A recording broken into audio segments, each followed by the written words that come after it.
매일 사 먹는 빵, 과자, 라면. 혹시 그 가격표 뒤에 거대한 경제 범죄가 숨어 있을 거라고 상상해 보셨습니까? 오늘 우리는 바로 그 장바구니 속에 감춰져 있던 구조원 규모, 담합의 어두운 진실을 파헤쳐 봅니다. 아마 마트에서 물건을 고를 때마다 한 번쯤은 이런 생각 해보셨을 겁니다. 단순히 물가가 올라서 그런 걸까? 아니면 우리가 모르는 뭔가 다른 이유가 있는 걸까? 네, 바로 이 질문에서 오늘 이야기는 시작됩니다. 자, 첫 번째 장에서는요, 막연하게 비싸졌다고 느끼는 그 체감을 넘어서 실제 숫자들이 우리의 장바구니를 어떻게 위협했는지 구체적으로 살펴보겠습니다.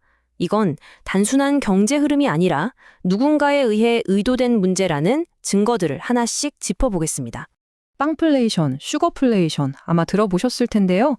이게 그냥 유행어 같은 게 아닙니다.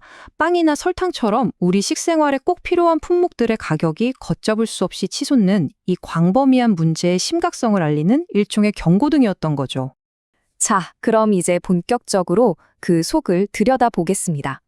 두 번째 장에서는 가격 인상의 배후에 있었던 기업들의 아주 은밀한 움직임을 추적해 볼 텐데요. 과연 그들은 어떻게 소비자들의 눈을 속이고 자신들의 이익을 챙겼을까요? 이 모든 사건의 핵심에는 바로 담합이라는 불법 행위가 자리 잡고 있습니다. 쉽게 말해서 원래 서로 경쟁해야 할 기업들이 몰래 만나서 우리 다 같이 가격 올리자고 약속해 버리는 겁니다. 당연히 그 피해는 결국 고스란히 우리 소비자들에게 돌아오게 되는 거죠. 그 수법도 정말 교묘했습니다. 특히 밀가루 회사들은요, 마치 게임이라도 하듯이 사다리 타기로 가격을 올릴 순번을 정했다는 건데요. 이게 뭐냐면 한 회사가 먼저 슬쩍 가격을 올립니다.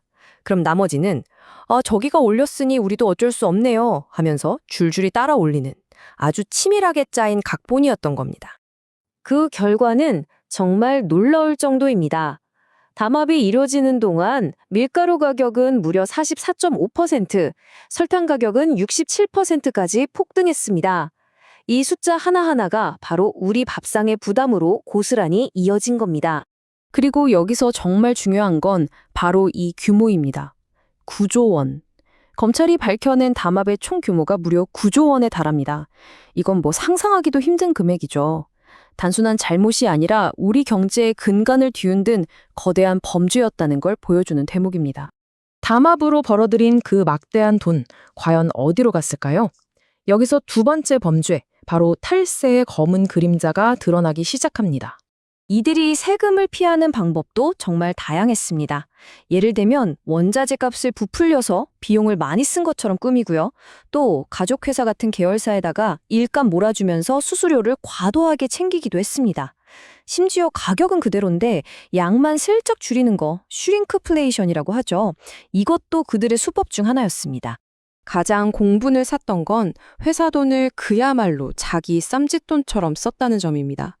실제로 한 기업에서는 명예회장 장례비는 물론이고 오너 일가가 타는 고급 스포츠카 수리비까지 회사 돈으로 처리한 게 드러나서 정말 큰 충격을 줬습니다. 이렇게 해서 드러난 탈루 혐의액만 해도 국세청이 조사에 들어간 14개의 식품기업의 총 혐의액이 무려 5천억 원에 달합니다. 그러니까 담합으로 소비자 주머니를 털고 탈세로 나라 국간까지 비게 만든 그런 셈이죠. 이러한 상황에 마침내 정부가 칼을 빼들었습니다. 네 번째 장에서는 이 불법 행위에 대해서 국가 권력이 어떻게 대응했는지 살펴보겠습니다. 상황이 이렇다 보니 대통령까지 직접 나서서 아주 강한 메시지를 내놨습니다. 국가 공권력을 총동원해서 반드시 바로잡겠다. 이 사안을 정부가 얼마나 심각하게 보고 있는지 알 수 있는 대목이죠. 정부의 대응은 신속하고 또 체계적이었습니다. 먼저 검찰이 관련자 52명을 재판에 넘겼고요. 곧바로 국세청이 고강도 세무조사에 착수하면서 기업들을 전방위적으로 압박하기 시작했습니다. 자, 이제 마지막 장입니다. 정부의 이런 강력한 대응, 과연 효과가 있었을까요? 그리고 이번 사건이 우리 사회에 던지는 질문은 무엇인지 함께 생각해 보겠습니다. 효과가 없진 않았습니다. 즉각적인 변화가 있었죠. 수조 원대 담합 혐의로 재판에 넘겨지고 대통령까지 나서서 압박을 하니까요. 주요 기업들이 줄줄이 가격을 내리겠다고 발표했습니다.